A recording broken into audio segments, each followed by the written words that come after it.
হেপাহৰ ভোগালী বিহুলৈ মাজত মাত্ৰ 2টা দিন। ৰাজ্যৰ চৌদিশে এতিয়া হেপাহৰ ভোগালীক লৈ ব্যাপক উৎসাহ।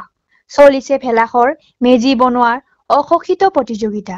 ৰংজুলি ডাকুৱাকাটা গাঁৱত চন্দ্ৰযান-3ৰ আৰ্হিত আটকধুনীয়া ভেলাঘৰ নিৰ্মাণ। এতিয়া চৌদিশে কেৱল ভোগালীৰ উৎসাহ। উৰুকাৰ নিশা হাঁহে মাহে এসাঁজ লগে ভাগে খোৱাৰ প্ৰস্তুতি অসমীয়াৰ। সমগ্ৰ ৰাজ্যৰ লগতে গোৱালপাৰা জিলাৰ ৰংজুলিতো চলিছে ভোগালীৰ ব্যাপক প্ৰস্তুতি। ৰংজুলি ডাকুৱাকাটা ৰাভা সমাজে এইবেলি চন্দ্ৰযান-3ৰ আৰ্হিত প্ৰায় 40 ফুট উচ্চতাৰ ভেলাঘৰ নিৰ্মাণ কৰি চমক সৃষ্টি কৰিছে। গাঁওখনৰ যুৱক-যুৱতীসকলৰ লগতে জ্যেষ্ঠ আৰু মহিলা সমাজে ঐক্যবদ্ধ হৈ নিৰ্মাণ কৰি উলিয়াইছে চন্দ্ৰযান-3। ডাকুৱাকাটা ৰাভা সমাজে শান্তি সংহতি বজাই ৰাখি স্বকীয় পৰম্পৰাৰে ভোগালীক আদৰিবলৈ প্ৰস্তুতি চলোৱা দেখা গৈছে।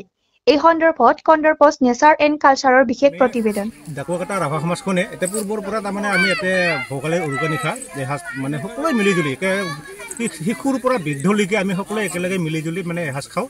তাৰপিছত আমাৰ জনজাত খাদ্য হিচাপে আমাৰ ইয়াতে তাৰমানে গাহৰি মাংস, লোকেল মুৰ্গী আৰু কবি, আলু চব্জি আৰু তাতে দাইল থাকে।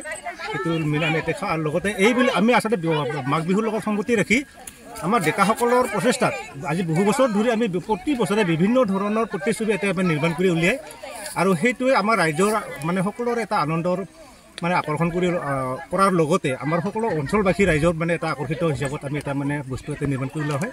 সেয়ে মানে এইবেলি ডেকাসকলৰ মানে প্ৰচেষ্টাত এইবেলি মানে চন্দ্ৰযান-3 তেওঁলোকে নিৰ্মাণ কৰি উলিয়াইছে। আমি তেখেতসকলক খুব আমাৰ ৰাইজৰ ফালৰ পৰা আমি সেই ডেকাসকলৰ কথা উদ্যোক্তাসকলক আমি ধন্যবাদ জ্ঞাপন জনাইছোঁ। আৰু এই চন্দ্ৰযান-3 নিৰ্মাণ কৰি উলিয়াওঁতে আমাৰ ইয়াতে আচলতে গোটেই মহিলাসকলৰ মানে বিপুল সঁহাৰি আছে। তাৰমানে তেওঁলোকে একত্ৰিত হৈ একদিন মানে ওলাই তেওঁলোকে মানে ইয়াতে নাৰা কাটি দিছে আৰু আমাৰ এই থলুৱা নাৰাৰ দ্বাৰা তেওঁলোকে এই মানে চন্দ্ৰযান-3টো নিৰ্মাণ কৰি ওলাইছে।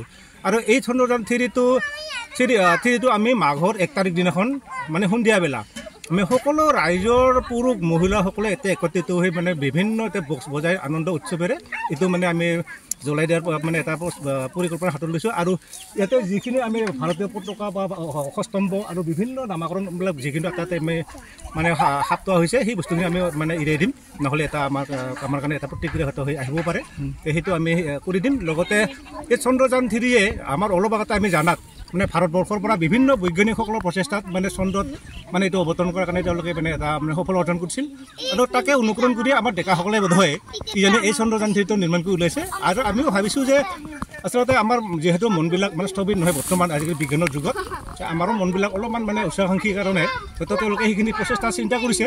আমিও তেওঁলোকক সঁহাৰি জনাইছোঁ, ধন্যবাদ জনাইছোঁ আমি ডেকাসকলক।